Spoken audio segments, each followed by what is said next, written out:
안녕하세요. 정치를 쉽게 풉니다. 정치 10단 윤석열 탄핵 사유 1번은 최혜병 사건입니다.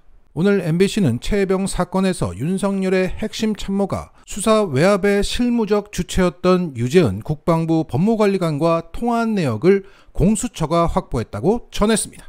일단 이 최혜병 수사 외압 사건은 크게 세 단계로 나뉩니다. 용산 대통령실이 이종석 국방부 장관에게 전화를 해서 수사 결과 발표를 보류시켰던 1단계. 그래도 박정훈 대령이 사건을 경찰에 넘기자 국방부가 나서서 수사 기록을 되찾아오는 회수 단계인 2단계. 이후 국방부가 임성근 사단장을 제외시키는 등 처벌 대상을 줄여서 발표한 3단계로 볼 수 있습니다. 지금까지 1단계에서는 용산의 일반 전화로 이종석 국방부 장관과 통화한 사실이 나왔고요. 2단계에서는 용산의 공직기강 비서관실 소속 행정관이 박 대령의 수사기록 회수를 위해 경북경찰청에 유재은 법무관리관의 전화가 갈 겁니다 라고 사전 조율하는 통화와 증언들이 나왔었습니다.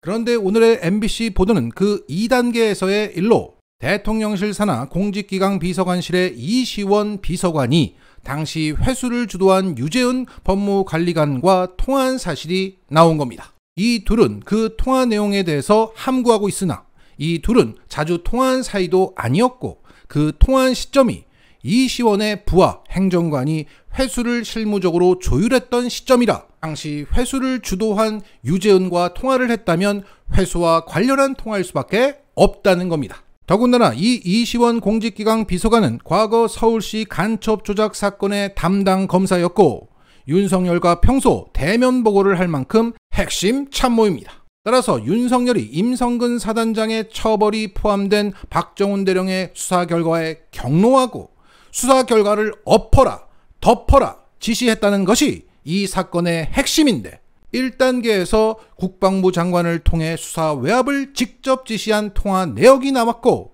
2단계에서 이시원이라는 핵심 참모를 통해 직접 지시한 정황이 나왔다는 겁니다. 즉 오늘의 MBC 보도는 윤석열의 직접 지시라는 두 번째 치명타였던 겁니다. 그리고 이시원 공직기강 비서관은 서울시 간첩 조작을 하더니 해병대 사망사건 조작을 주도한 것으로 보입니다. 향후 또 다른 조작을 막기 위해서라도 이시원을 반드시 잡아야 합니다. 윤석열이 쓰러지고 있습니다. 여기에 부역한 검찰도 함께 쓰러지고 있습니다. 일단 좋아요 부탁드리고 유익하셨다면 구독까지 눌러주세요. 자, 이런 가운데 검찰의 민낯을 드러내는 보도가 오늘 서울의 소리를 통해서 나왔습니다. 최근 민주당의 검찰 독재 정치 탄압 대책위원회는 대검을 방문해서 이렇게 말했습니다. 검찰이 극구 부인하고 있음에도 논란이 점점 확산되는 이유가 있다. 이화영 전 부지사에 대한 수사를 지휘했고 지휘하고 있는 수원지검 2차장 검사들의 과거 전력 때문이다. 여기서 김영일 검사는 과거 재소자에게 특혜를 제공했다가 징계까지 받았던 인물이다. 김영일 검사가 편의를 봐줬다는 당사자는 제2의 조이팔로 불렸던 김성훈 전 IDS 홀딩스 대표다. 당시 사기 피해자들은 김성훈이 검사실에서 초밥까지 얻어먹을 수 있게 편의를 제공받았다고 주장했다.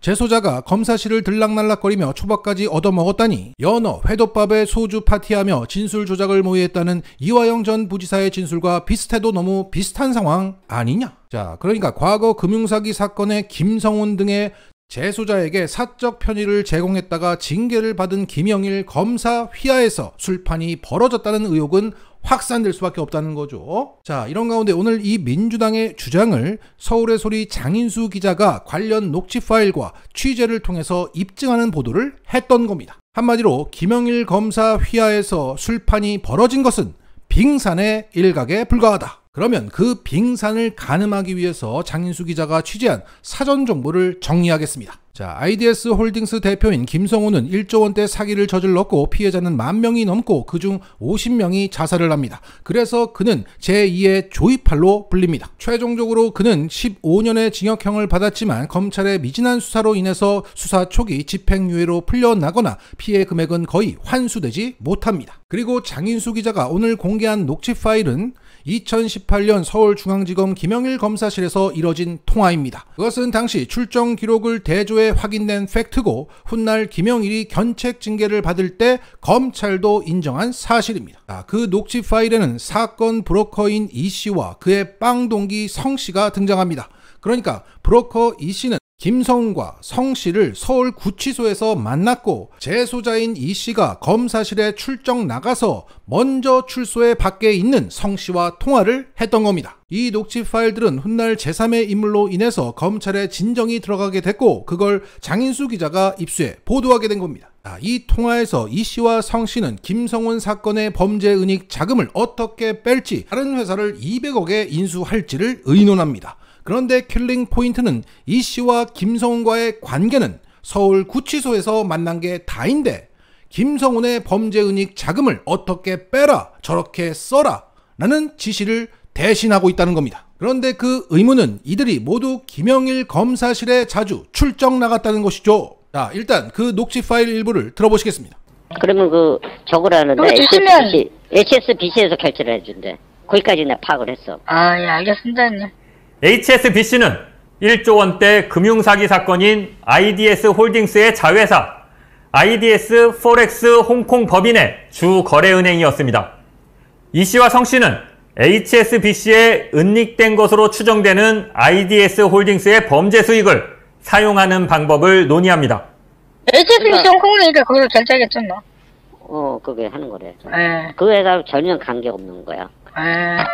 이 씨는 나중에 문제가 됐을 경우를 대비해 자기는 상관없는 일이라고 못을 박습니다. 그런데 HSBC 자금을 어디에 쓴다는 걸까? 그 형이 그 한솔에다가 그 200개 줬거든. 응? 오늘 부서 처리됐어요, 아침에. 아니 내 말 들어봐. 2018년 6월 한솔그룹의 자회사였던 신택이 부도 처리됩니다. 그런데 이 둘은 이 신택을 인수하겠다며 그 방안을 논의하는 걸로 보입니다. 200개는 200억 원으로 한솔 신택 인수자금으로 추정됩니다. 그 일을 좀 해주면 되잖아. 그 컨설팅 해주면 되는 거 아니야, 네가? 네, 상관없는데요. 그거 뭐 부서 처리해갖고 회사가 지금 뭐 운영이 안 되는 상황인데. 저것도 받아내는 거를 한솔 쪽에서 받아내는 거. 네.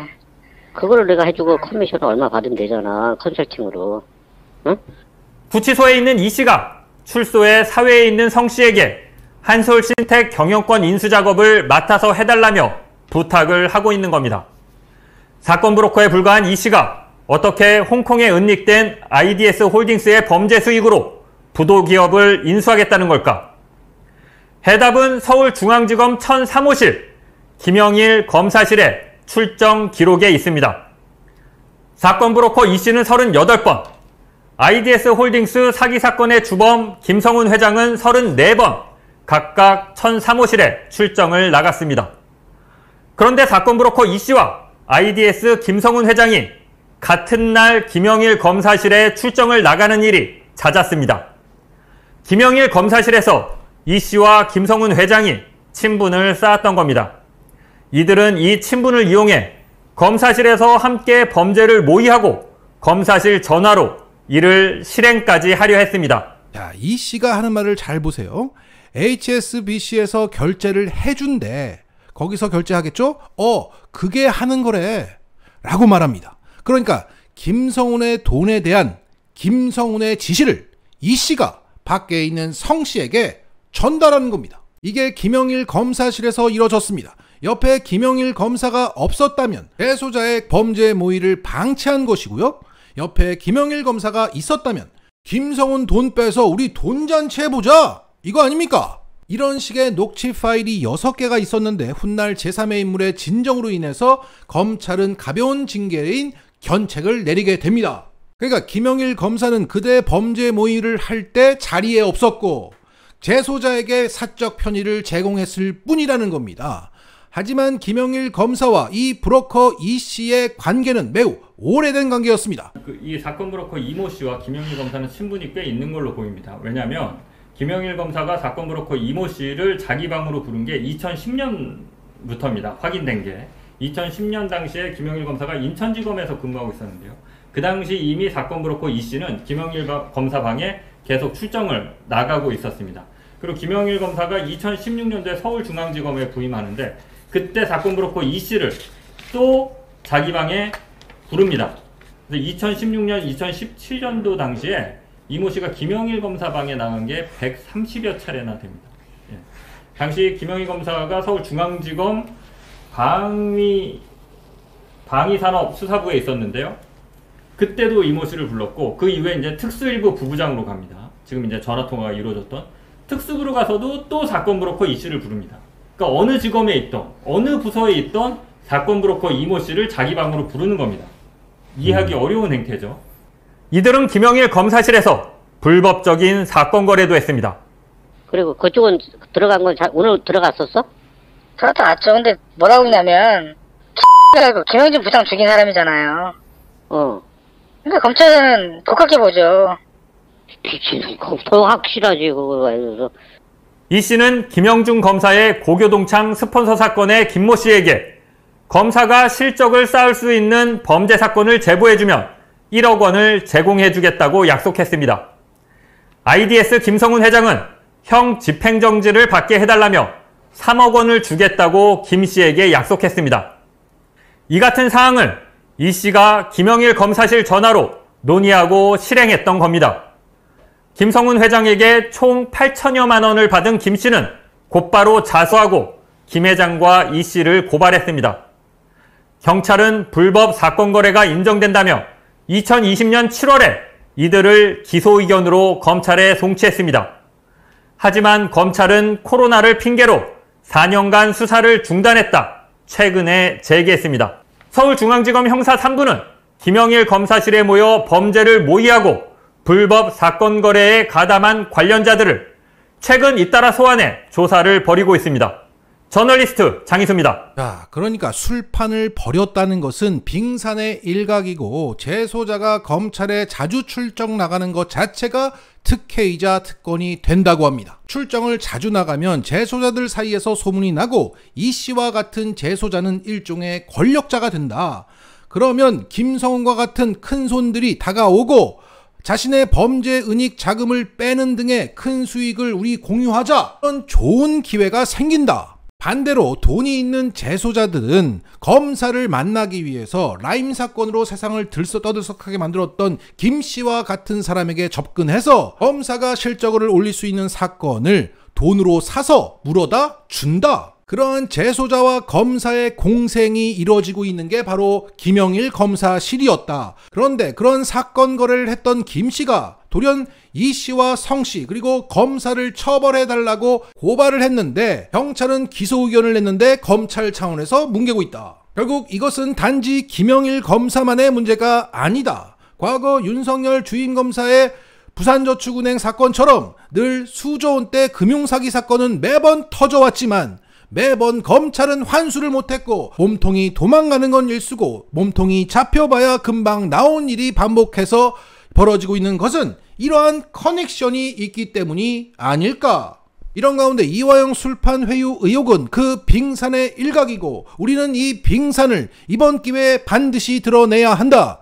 드러내면 이런 더러운 검찰 권력으로 연명하고 있는 윤석열도 끌어내릴 수 있다. 그런데 아쉽게도 일부 중도층들은 왜 검찰개혁을 해야 하는지 검찰을 잡아야 하는지를 이해를 못하고 있다. 그걸 단지 검수완박이라는 프레임 하에 정쟁으로 보고 있다. 검찰을 바로 세워야 윤석열 잡을 수 있고 윤석열 잡아야 우리가 살 수 있다. 왜 이걸 이해를 못하는지 답답하다. 이제부터라도 이 사건을 하나씩 드러내서 잘 살아보자. 마치겠습니다.